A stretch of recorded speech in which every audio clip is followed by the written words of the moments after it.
నాయకుడంటే నమ్మకం కలిగించేవాడు. నాయకుడంటే ఇన్స్పిరేషన్ కలిగించేవాడు. అలాంటి నాయకుడు పాలిస్తే పెట్టుబడిదారులు సేఫ్, రైతులు సేఫ్, కార్మికులు సేఫ్, రాష్ట్ర ఆత్మాభిమానం సేఫ్. కానీ పాలించేవాడు చేతకానివాడైతే, పాలించేవాడు ప్రజల కష్టనష్టాలు తెలియనివాడైతే రాష్ట్రం కూలుతుంది, ఆదాయం కూలుతుంది, ఆత్మాభిమానం కూలుతుంది.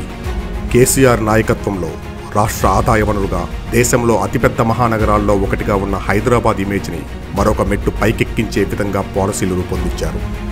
దానివల్ల కొత్త సంస్థలు హైదరాబాద్ నుండి పనిచేయటానికి ముందుకొచ్చాయి.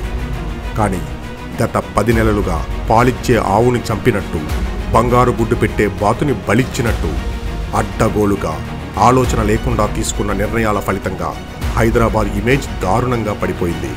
దీనికి ఉదాహరణగా సంస్థలు తమ కార్యకలాపాలు చేయటానికి బీఆర్ఎస్ అధికారంలో ఉన్నప్పుడు 2023లో 28 లక్షల అడుగుల ఆఫీస్ స్పేస్ పెరిగితే, కాంగ్రెస్ వచ్చాక ఇప్పుడు దారుణంగా 12 లక్షల అడుగులకు పడిపోయింది. అంటే సంస్థలకు హైదరాబాద్ మీద, ఇక్కడి పాలన మీద నమ్మకం పోయింది.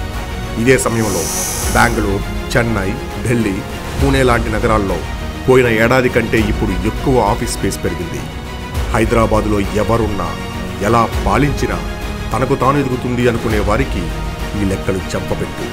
ఇకనైనా ప్రభుత్వం తలకమాసిన పనులు మానేసి హైదరాబాద్ నగర ఇమేజ్ మీద దృష్టి పెడితే మంచిది.